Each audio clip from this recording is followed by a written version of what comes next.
I'm gonna take myself a piece of sunshine and paint it all over my sky, yeah. Be no rain,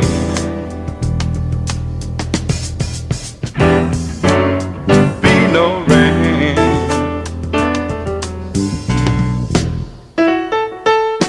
I'm gonna take the song from every bird and make them sing it just for me, yeah. Birds got something to teach us all about being free, yeah. Be no rain,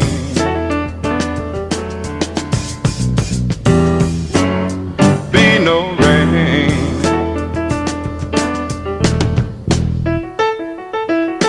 And I think I'll call it morning from now on.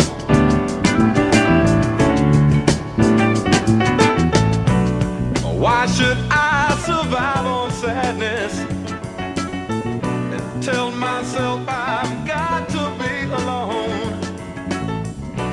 Why should I subscribe to this world's madness, knowing that I've got to live on? Knowing that I've got to live on. Knowing that I've got to live on.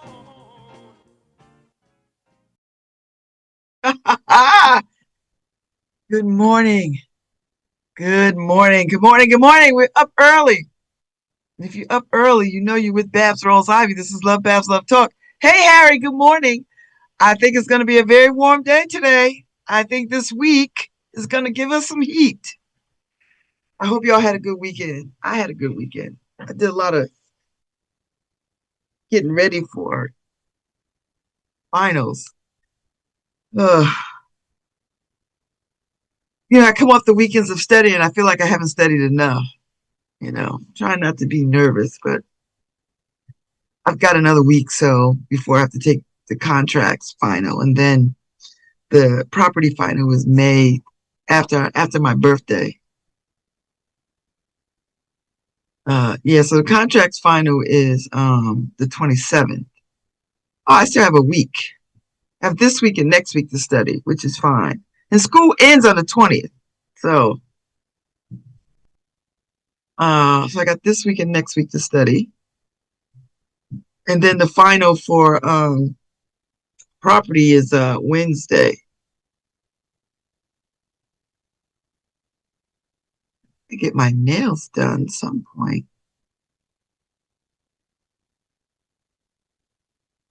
Yeah. I'm gonna get my nails done. Oh, Tuesday. Oh, that's fine. I won't be in school. I'll just be getting my nails done. All right. Life is good. I am ready to finish out this year. I mean, I have to go to summer school, which starts like May 18th or something, goes through to July. But that's all right. And then I have my summer internship that starts in June. So, and that runs to July or August. And then I'm in Jamaica from sometime in July through the a weekend, almost 2 weeks in Jamaica. Oh, I could feel myself on the beach. I could feel myself on the beach. I could feel it. So yeah, I've got a lot to talk about, but let me get through my weekend first, because y'all know I love to. My weekends always start on Thursday. I had a wonderful conversation on Thursday with King Kenny. So if you have a chance, go back and listen to him talk about the Grails. His record store, which as soon as I get out of school proper, I'll run over there and hang out a little bit. I'm just trying to move through school um, as best I can. Uh, yeah. So that was Thursday. I don't think I went anywhere. Friday, I went to a wedding. I went to Giovanni and Trey, the Moores, their wedding, and they had it on Wesleyan's campus, on a chapel on Wesleyan campus. And what a great wedding it was. She just looked so, I mean, she's already beautiful. Her parents named all of her siblings after Black authors. So her name is Giovanni, as you can guess, after Nikki Giovanni, you know. So she's got siblings who's got these wonderful, rich names after Black authors. And it's so, and when you say them, you automatically know. But anyway, her mother is Elaine Roper. Their father passed away not too long ago. Maybe a little while ago. But anyway, she got married to Trey, and Trey is a musician. He's an artist. He runs the Flint Street theater community artistic space. But he has a band, and he's a singer, and he's like, he's tall and lanky and just beautiful. And she's petite and beautiful, and she's a photographer, and she's always in black. Black is her signature. She's one of those people like that will be like, well, this is formal black, this is casual black, this is hang around the house black, this is go to the grocery store black. Like I've never seen her anything other than black. And she's so pretty and cool. Like she's like the epitome of cool with curly hair, the whole thing. Um, and she's a photographer. So they had photographers at their wedding. They had people running up the aisles taking video. And they told there's big signs that say, please don't take pictures of the, and there was some assholes doing it. It's always assholes who think the rules don't apply to them. That's why, when I officiate weddings, I just say it out loud. I was like, listen, they don't pay for a photographer. You can put your camera down. You can put your camera down and enjoy the wedding. Be here with us. That's what I always tell people. But they had photographers, they had videographers. They started the wedding with the proposal. The screen came down. They showed the proposal. It was so beautiful. They had a wonderful singer. They had a dancer. It was just one of these weddings that was just orchestrated very well. Beautiful. They looked beautiful. The bride looked beautiful. The groom looked beautiful. The colors were earthy colors, greens and browns and golds, and I didn't even realize what the colors were. I did not pay attention, but I showed up like I paid attention. I showed up in my sister Lo brought me a African duster from Black Wall Street last year, so I put that on. I had on some black pants and a gold sweater, and then I threw that on top of it. I wasn't thinking about that. I was just thinking, this is what I'm wearing to the wedding, and lo and behold, those were the colors. So I thought they sent out what people should wear because young people don't often know how to dress. They don't know how to show up to stuff, and so you have to like prompt them. Hey, don't wear sneakers. Don't do this. No hoodies. I mean, you have to actually tell people this these days. You have to tell people how to show up for interviews, all that kind of stuff. Because people don't have some of those formal things that instructed you. Like people don't go to church the way that I grew up going to church. So you had church clothes and you had your street clothes, and you had play clothes. You know what I mean? Or school clothes. And never the twain shall mix. And then when I went off to HBCU, they send you a list before you come to school saying, you're going to need this, this, this, this, this. You're going to need a black dress for Vespers. You're going to need a white dress for Vespers. You're going to need some formal attire.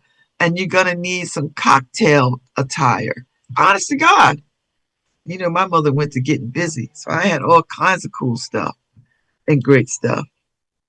Um, so, so yeah, so young people don't. A lot of people don't have those kinds of influences, you know. And yeah, you have to tell people don't wear shorts to interviews. I don't know why people think that's appropriate, but they do, and they always have to be like side-eyed. But that's not what I want to talk about today.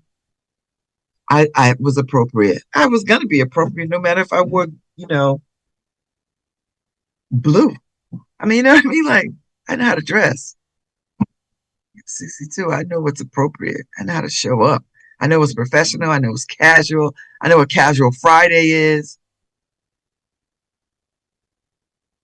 You know what I mean? Like, I know these things because I've learned these things.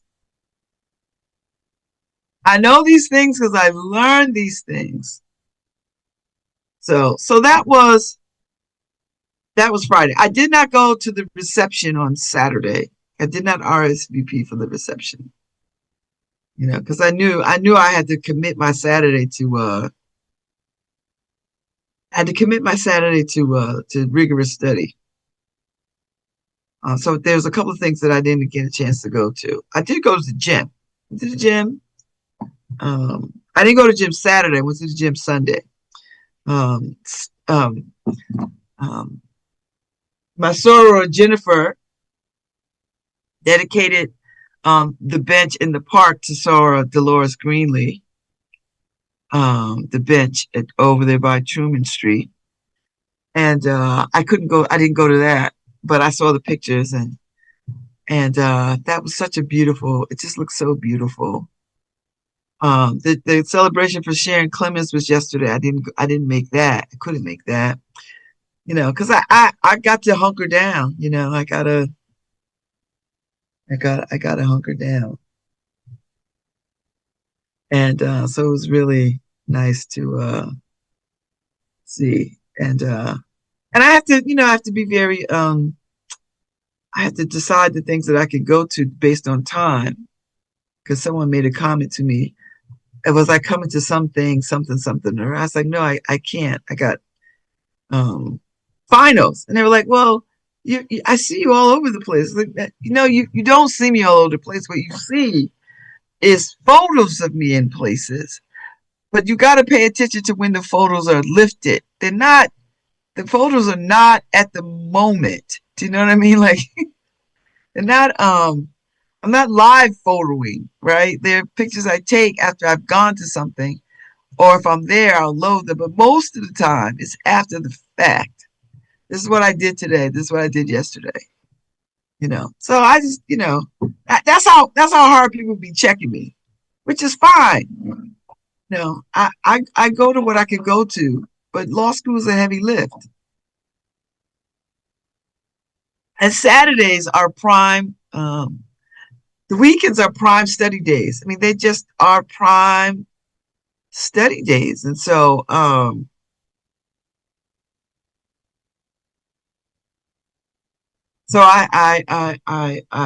try to use them the best of my ability. So that was my Saturday, and then Sunday I went to the gym, and we go to the gym 8 o'clock on Sundays. Me, Markeisha, Kay, and now Dr. Shireen Mason joins us on Sunday. That's my church time right there. That's what I do. Uh, that's my church time. And then here we are, Monday the 13th, back at it. And so, oh, you know what, Harry? I've got a guest this morning. I've got Terry Burton coming on, which, you know what? I didn't realize today is the 13th. He's gonna come and talk about films. So I'm gonna go and look that up because that's our guest this morning. So we're gonna talk about films. That's why putting stuff on the camera is putting stuff on your calendar is so good. He's gonna come on, he's gonna talk about films because he's coming to Yale to do something. And I'm very excited by that. So yeah. So somebody's getting up early this morning. He's gonna give me some early cinema history. So he'll be on at uh 7:10. So I'll find it. I'll find it. I'm trying to think who sent it to me. You know. Oh, it'll come up. It will pop back up. But anyway, um, let me say that. All right, so that was my weekend. So let me do this. A couple of things. Uh, to the Pope. Um, those of us who did not vote for the imbecile president, we apologize. We apologize. We did not vote for him. He does not speak for us. We recognize he's an imbecile. We recognize he don't got no home training. We understand and we know and you see he has no diplomacy. You are the vicar of Christ, the Church of Christ. He sees everybody as a rival. You don't owe him nothing. You don't hold political office. You are not running against him, but he's an imbecile. He's a dummy, as a matter of fact. And so for him to spew that kind of nonsense out there into the world about the Pope, it's just more more reasons why he's stupid. And we know it now. You know it, but you've always known it. I understand your moral compass, Pope. I understand. And when you speak out against atrocities and genocide in the world, you speak about all of it, not just some of it. So if something is wrong, it's wrong. It's wrong whether it's whoever fires the bombs, it's wrong. You said it was wrong for Venezuela, for the attack on Venezuela. It was wrong for Nigeria. It's wrong. It's wrong in Gaza. It's wrong in Lebanon. It's all wrong. And I am in agreement with you, Pope. I am in agreement with you. It's unfortunate that the United States, that the imbecile president, it's just out of pocket. So that's number one. So apologies from those of us that did not vote for this kind of embarrassing foolishness. We did not vote for that.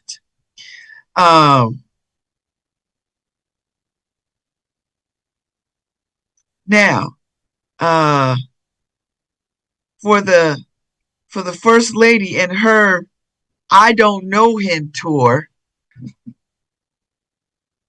Listen, if that's how you talk about somebody that you don't know, girl, I can't imagine what it looks like with people you do know. Girl, you done told us, you stood up there in your little suit reading, talking about I don't know him. We weren't friends. I didn't meet my husband through him. Girl, what you did, you met Marla Maples' husband. Let's call a spade, baby. You met Marla Maples' husband because he was married to Marla Maples when you slid into his DMs. There's enough blame and shame to go around with that foolishness. Okay? You knew him. So then, as soon as she said that, I was like, 5, 4, 3, 2, 1, level up. Because here comes the receipts. Girl, you pole dancing with that man in the room. You at fashion shows. You got your arms around him. You kissing him. You laid up with him. All the things. Girl, if that's how you treat somebody you don't know, I dare say I don't know what you do with people you do know, because if that's you not knowing people, girl, I don't know what knowing people is.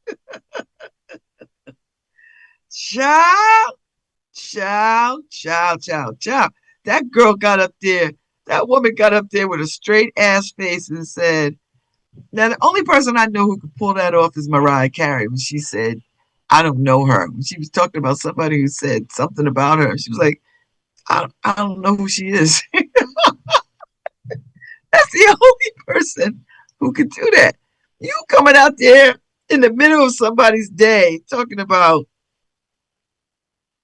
I don't know her. Child, if you don't go somewhere and sit down and then, you know, your husband started this war to take the emphasis off these Epstein files. And here you come marching yourself out there, bringing it right back to the center, talking about these women need to be heard. And you weren't harmed by Epstein or whatever it is you say. Girl, let me tell you something. Let me tell you something. And I don't know if nobody ever told you, but uh,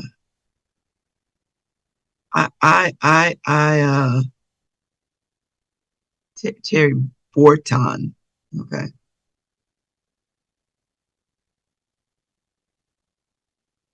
Anyway, I just feel some kind of way that she had to march her little self out there and carry on that way.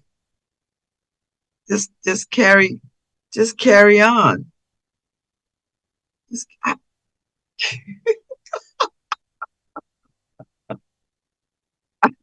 don't I don't know if they was fighting at the house and she was like, I'm gonna get me some get back.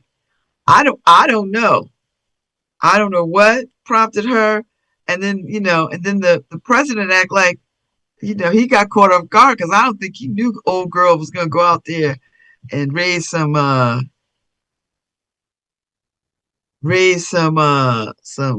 filth. I was like, all right, let's get into it. Here we go. So I just like I'm gonna just let them do their thing. So that's that, right? Apologize for the Pope. Laugh more at Melania. He didn't know what she was gonna say, I guess. Girl, if you don't get somewhere to sit down, they stay doing harm to people. Those Trumps, they're just they stay doing harm. This. Oh, I know. Uh I wanted to talk about the you know, Barack Obama had already brokered a deal for the straight, right? That wasn't even an issue. That was settled and the deal was standing until 2040. But because this president, anything that this is what I'm always saying. This is the problem with white supremacy. It thinks and tries to act like it is equivalent to black excellence, and it is not. And these white supremacists understand you are not equal to black excellence. That's what drives them. They think by virtue of whiteness that somehow or other they are equal to black excellence, and they are not. Hands down, 10 toes down. It's not the equivalent. It's a false equivalency. So they think by virtue of being white, they can step into any role and do anything and be like, see, I could do this. Nope, nope. You cannot. So the very fine, the very dapper, the very debonair, the very diplomatic black ass president had already handled this matter for the world. Here comes the imbecile president who hates everything about Obama because that's what jealousy does. It runs through you, it eats through you. That's what jealousy does. That's what jealousy does. And as try as he might, Trump will never be beloved by sane, smart, intelligent people. He'll be beloved by the low IQ dummies in the world who think that they are owed something because of their whiteness. That's what they think. That's what they think. So, uh, that's what we got. So we are in this mess, right? Now we got to send, you know, we got to send our ships over there, and now it's more fight. Like it's just that's the only language he thinks he knows. You know what I mean? Like that's the only language he knows is to like let me show some might. And then here's the other crazy thing. He wants to build like like the arch in Paris and in Washington and Washington Park in New York. He wants one of those in DC named after him, the Trump arch thing. Yeah, no. Yeah, no. I listen, it's gonna be all right. It's gonna be all right. So I'm just gonna leave it at every day I, I'm with a lot of people. This is very it's very wearisome. You know, this administration wears you down a lot. It does. It wears you down. And I understand how people can feel it. Do you know what I mean? Like I get it. We are not alone in our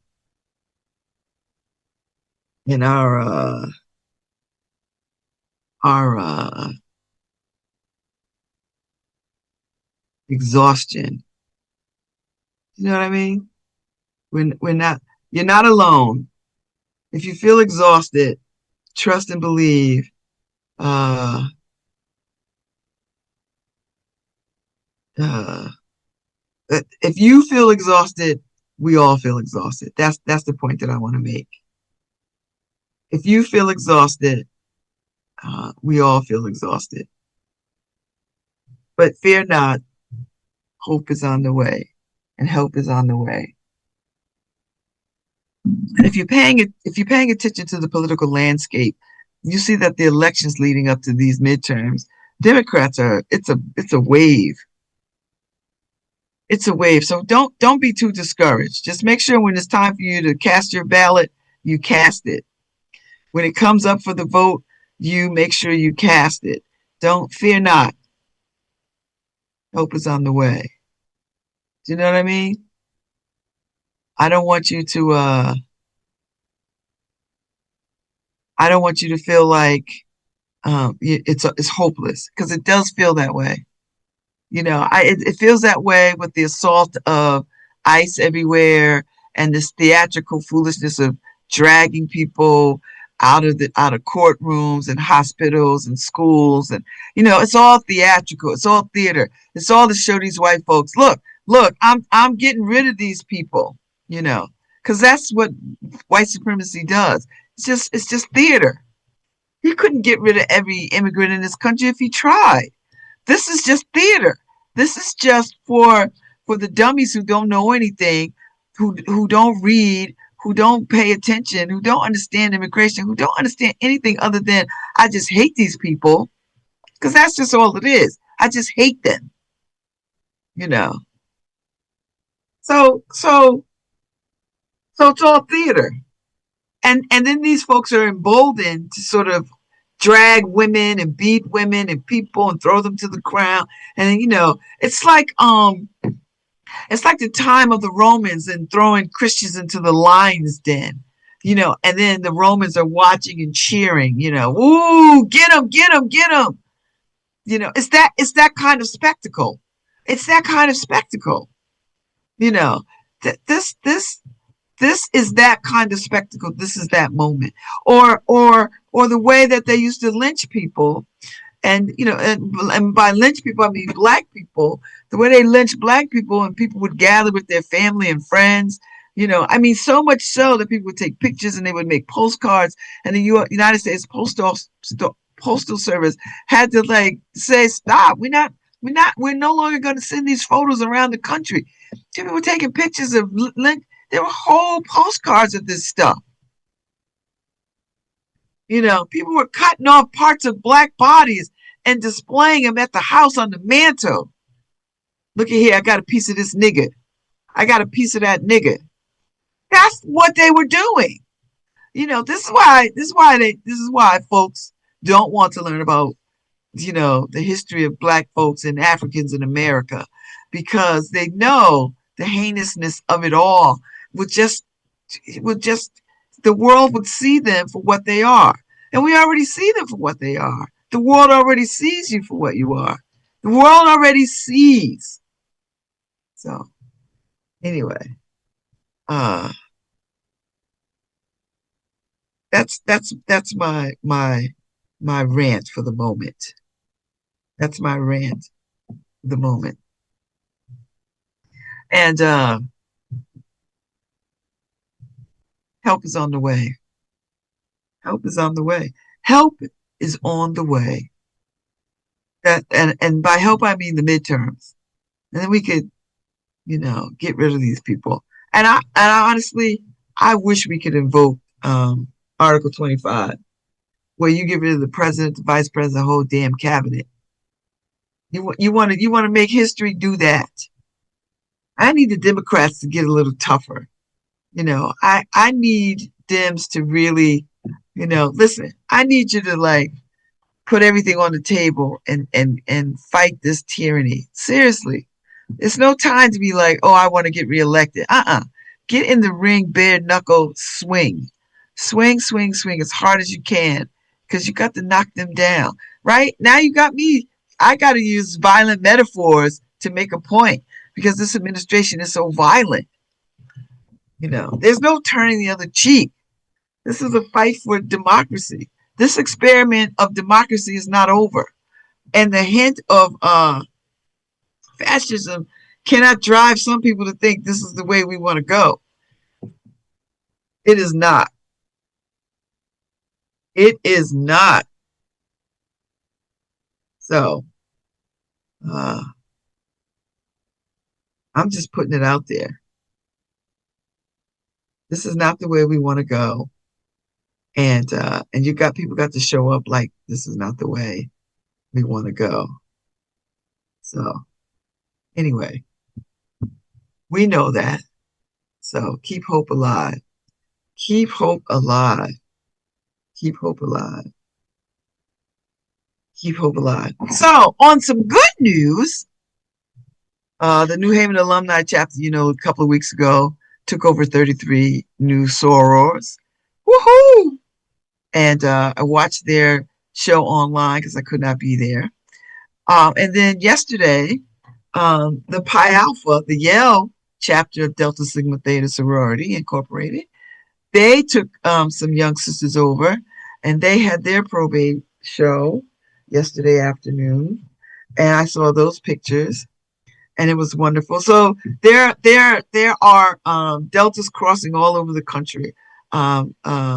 My good friend, my brother's, one of my brothers, my sister-in-law Bev's good friend, Margaret Lopez, who is a friend to me too, but she's in my brother and my sister-in-law cohort.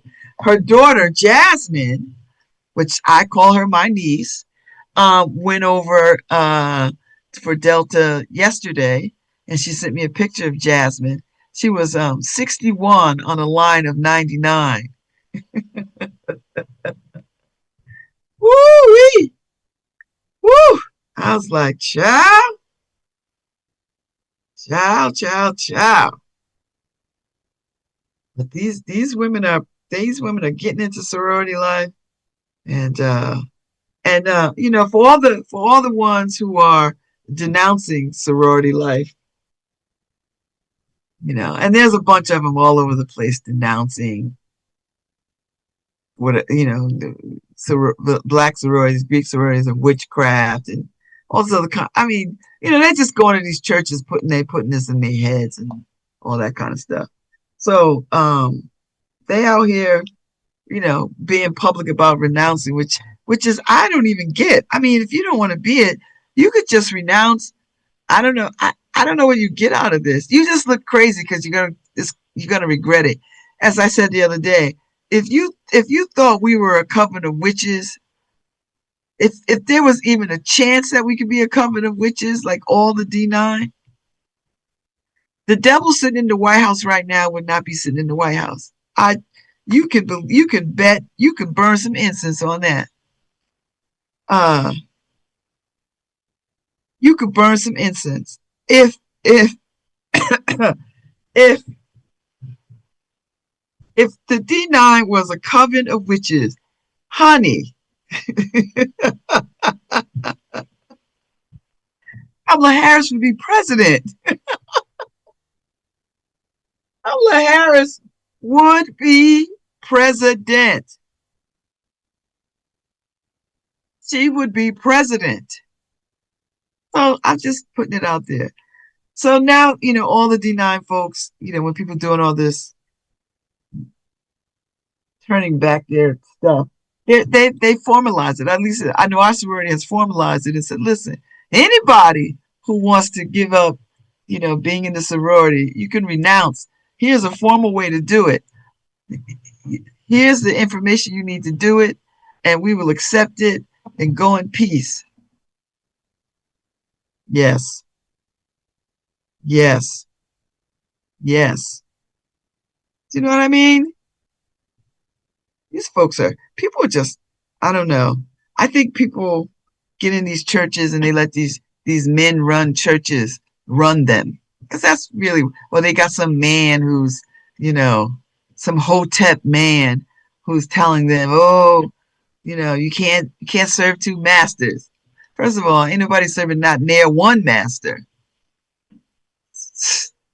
Let's be clear. I'm always baffled how people could let stupid people run them. I don't get it. I don't get it.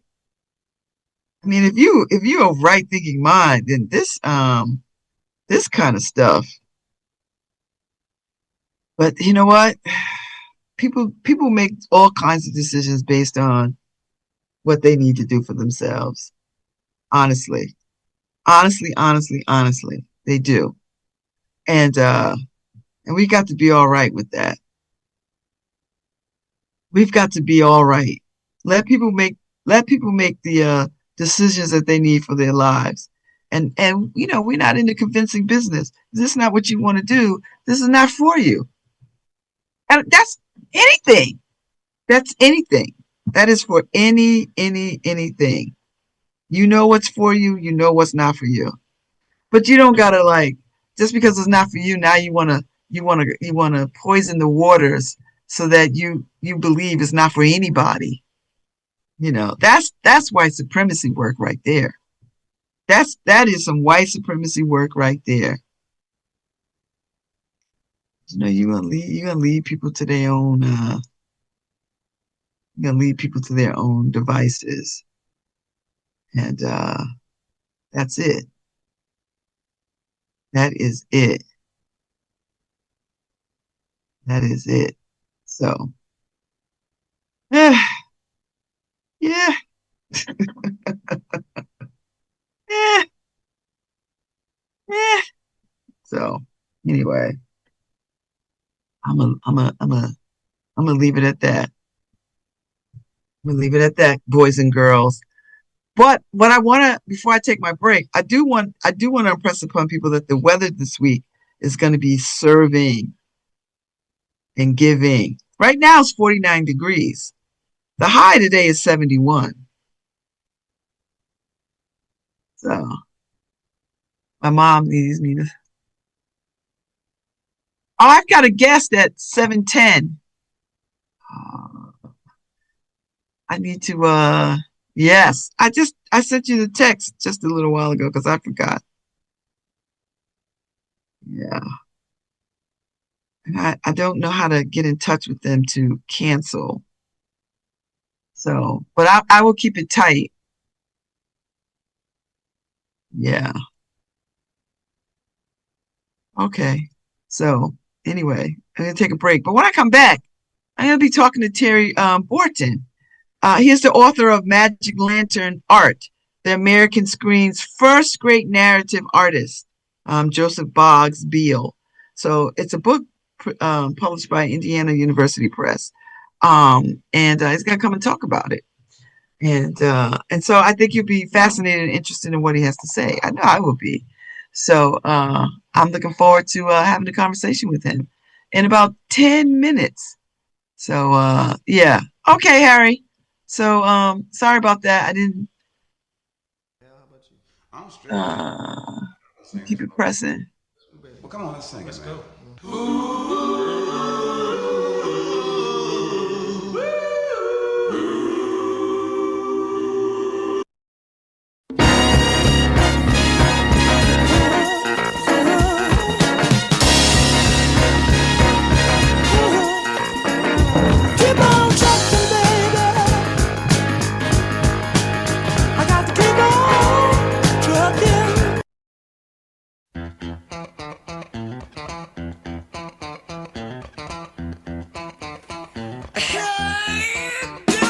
Hi, this is Babz Rawls-Ivy from New Haven, Connecticut, and you're listening to WNHHLP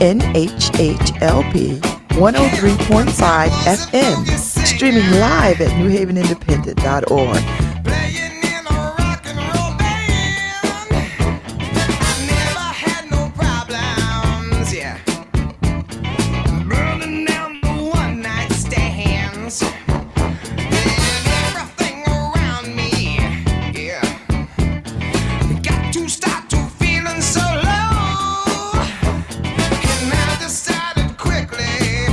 Yes, I did.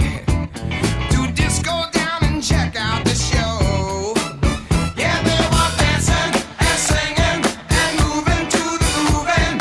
And just when it hit me, somebody turned around and shouted, "Play that funky music, white boy. Play that funky music right. Play that funky music, white boy. Lay down the boogie and play that funky music till you die." Till you die? Yeah. I tried to understand this. I thought that they were out of their minds. How could I be so foolish? How could I? To not see I was the one behind. So still I kept on fighting. Well, losing every step of the way. I said I must go back there. I got to go back and check to see if things still the same.